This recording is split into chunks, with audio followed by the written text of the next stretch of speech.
여러분 안녕하십니까? 2024년 6월 3일 월요일 좋은 아침입니다. 오늘 매일 한절 큐티 본문 말씀은 사도행전 15장 12절부터 35절까지 말씀입니다. 그 예루살렘 총회, 기독교 역사상 최초의 예루살렘 총회의 결론 부분이에요. 오늘 말씀의 제목은 지킬 것과 양보할 것입니다. 말씀 요약을 하면 베드로와 바울과 바나바의 증언, 성경을 근거로 한 야고보의 결론적인 제안이 이어집니다. 야고보는 이방인에게 요구하지 말아야 할 것과 요구할 것을 제안합니다. 제가 오늘 묵상하는 큐티는 두 절입니다. 사도행전 15장 19절과 20절입니다. 그러므로 내 생각에는 하나님께로 돌아오는 이방인들을 괴롭히지 말고 다만 우상에게 바친 더러운 제물과 음란과 목매어 죽인 것과 피를 멀리하려고 그들에게 편지하는 것이 좋겠습니다. 라는 말씀입니다. 방금 전에 말씀드린 것처럼 이 예루살렘 총회는 기독교 역사상 가장 중요한 총회입니다. 이 총회 때문에 유대인에게만 갇혀 있을 수밖에 없었던 이 복음이 이제는 그것을 뛰어넘어 이방인에게도 모든 세계에게로 흘러 들어가는 그런 결정적인 계기가 된 이 총회입니다. 왜냐하면 유대인들에게는 할례 문제, 그다음에 율법 준수, 특별히 할례 문제가 이방인들에게 가장 이제 걸림돌이었어요. 여러분 이제 고넬료라든가 아니면 로마 백부장이라든가 이런 사람들이 이 유대교에 대해서 하나님에 대한 신앙에 대해서 이제 받아들이고 존경하고 했지만 그렇다고 이 사람들이 할례를 행하지는 안 했을 거예요. 그래서 이 할례 문제가 결국은 하나님을 믿으려고 하는 사람들에게 큰 장애물이었거든요. 근데 그 벽을 헐어버린 거예요. 이 유대인의 총에서. 그러므로 내 생각에는 하나님께로 돌아오는 이방인들을 괴롭히지 말아라. 그냥 받아들여라.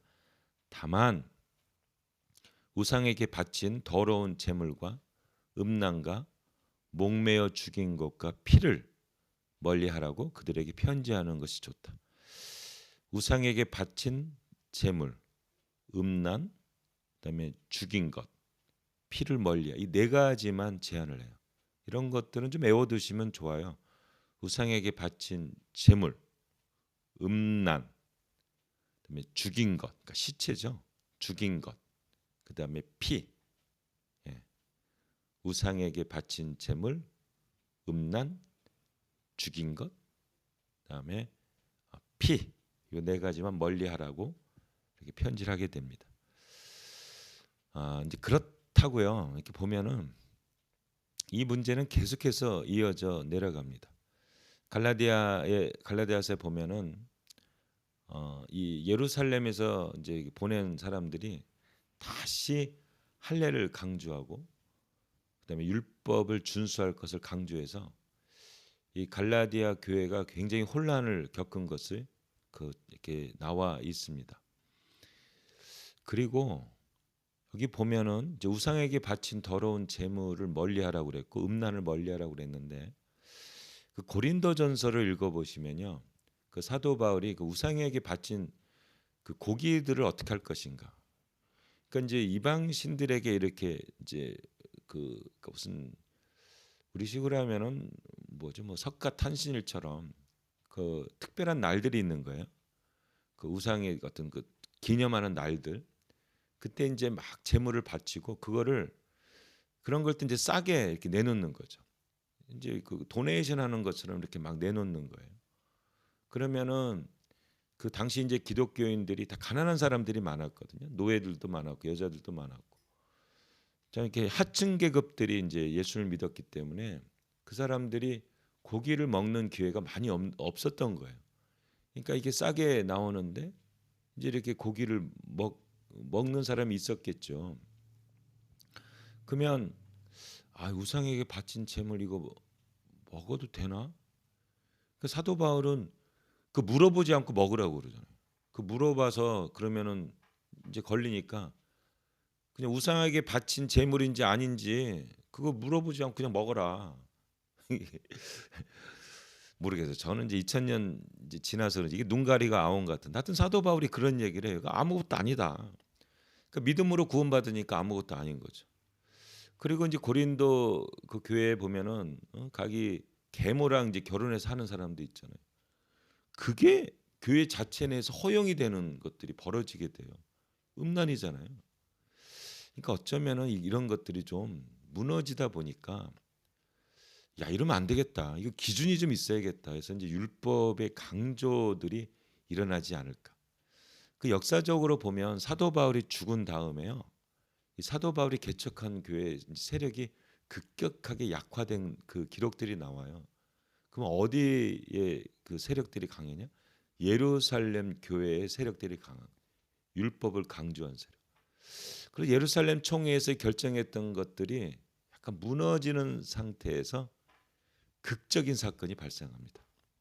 그 사건이 뭔지 아세요? 그 70년도에 AD 70년도에 디도 장군이 그 예루살렘 성을 완전히 무너뜨려 버려 성전을 무너뜨려 버려요. 거기서 예루살렘 교회도 그때 무너집니다. 그 이후에 교계의 주도권이 로마 교회, 에베소 교회, 뭐 수리아 안디옥 교회 이렇게 이방 교회로 다 넘어가 버려요. 거기 누가 다 개척한 교회입니까? 그 이방인들이 개척했으니까 믿음으로 구원받는 바울 신앙을 따르는 사람들이 그래서 결국 주도권을 찾습니다. 특별히 이제 로마, 그다음에 수리아 안디옥 이런 교회들이 에베소 교회 이런 교회들이 크게 세력을 잡으면서 바울의 어떤 신학이 살아나는 그런 기적 같은 일이 벌어진 거죠. 참 슬픈 일이긴 하지만 기독교 역사편에서는 다행인 점도 있는 거죠. 하나님이 개입하셨겠죠. 그래서 결국은 할례 문제가 이방인들에게서 완전히 사라지는 일들이 벌어지게 됩니다. 네, 우리가 순간순간마다 성령 하나님이 인도하시고 개입하신 것을 볼 수 있습니다. 우리가 늘 우리 성령이 함께하신 걸 믿고 따릅시다. 우리가 상을 볼 때는 이거 좀 어둡게 볼 수도 있는데 우리가 눈 딱 감고 하나님의 말씀을 믿습니다. 성령의 개입하심과 인도하심을 믿습니다. 하나님의 섭리를 믿습니다 하고 꿋꿋하게 오늘 하루하루를 살면은 결국 우리가 믿음으로 승리합니다. 하나님은 살아계시고 하나님은 우리와 함께 하시고 우리 하나님은 섭리 하나님이시고 인도하시는 하나님입니다. 그 하나님 믿고 오늘 하루 승리하시는 여러분 되시기를 예수님의 이름으로 축복합니다. 하나님 아버지 예루살렘 총회 섭리하신 하나님 또한 여러 가지 상황과 환경의 그러한 어려움 가운데도 주님 섭리하여서 결국 only faith 믿음으로 구원받는다는 것을 선포하게 하시고 이어져 나오게 하신 하나님은 살아계신 하나님이요 섭리 하나님이시요 우리와 인도하신 하나님입니다. 이 하나님 믿고 끝까지 믿음의 경주 감당하겠습니다. 예수님의 이름으로 기도합니다. 아멘. 한마디 우리 섭리 하나님 믿고 꿋꿋하게 오늘 하루 승리합시다. 아멘.